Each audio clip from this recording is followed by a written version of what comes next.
বৈষম্যবিরোধী ছাত্র আন্দোলনের যে সফলতা এবং এর পরবর্তীতে যে পরিবর্তনের যে একটা আবহাওয়া সব জায়গায় সব সেক্টরে সরকারি বেসরকারি মানুষের মনের মধ্যে যে একটা পরিবর্তনের একটা বড় ধরনের ধাক্কা লাগছে, এই পরিবর্তনের আকাঙ্ক্ষাকে ধারণ করে আমরা এক সপ্তাহ পরে আমরা জনগণের চাহিদার প্রেক্ষিতে আমরা আবার মাঠে এসেছি।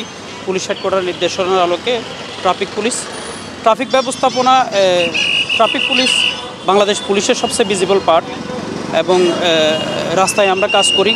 সড়ক ব্যবস্থাপনার সড়কের শৃঙ্খলার উপর আমাদের এই আমরা জাতিগতভাবে আমরা একটা জাতি কতটুকু শৃঙ্খলা আইন মানি সেটা প্রতিফলন করে। এই জন্য আমরা যে আইন প্রয়োগ করার চেষ্টা করি, প্রচলিত আইন, এবং এই দেশের নাগরিকেরও দায়িত্ব দেশের প্রচলিত আইনগুলো মেনে রাস্তায় চলাচল করা। তখন আমরা একটা জাতি হিসাবে আমরা কতটুকু সুশৃঙ্খল এবং আইনের প্রতি শ্রদ্ধাশীল সেটা প্রতিফলন ঘটবে।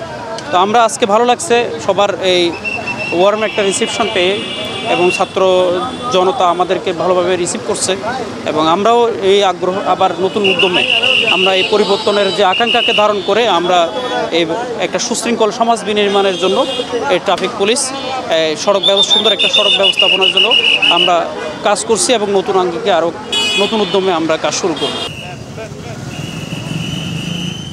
পুলিশ হেডকোয়ার্টারের নির্দেশনার আলোকে আমরা জেলা শহরে সীমিত পরিসরে আমরা আজকে শুরু করছি।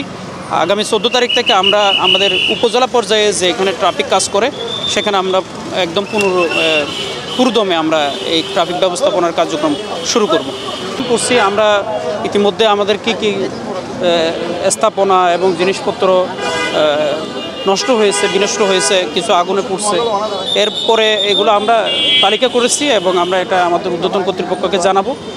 সরকারের যে বাজেট প্রাপ্তি সাপেক্ষে আমরা পর্যায়ক্রমে এগুলো আমরা পুনরায় এগুলো নির্মাণ করব।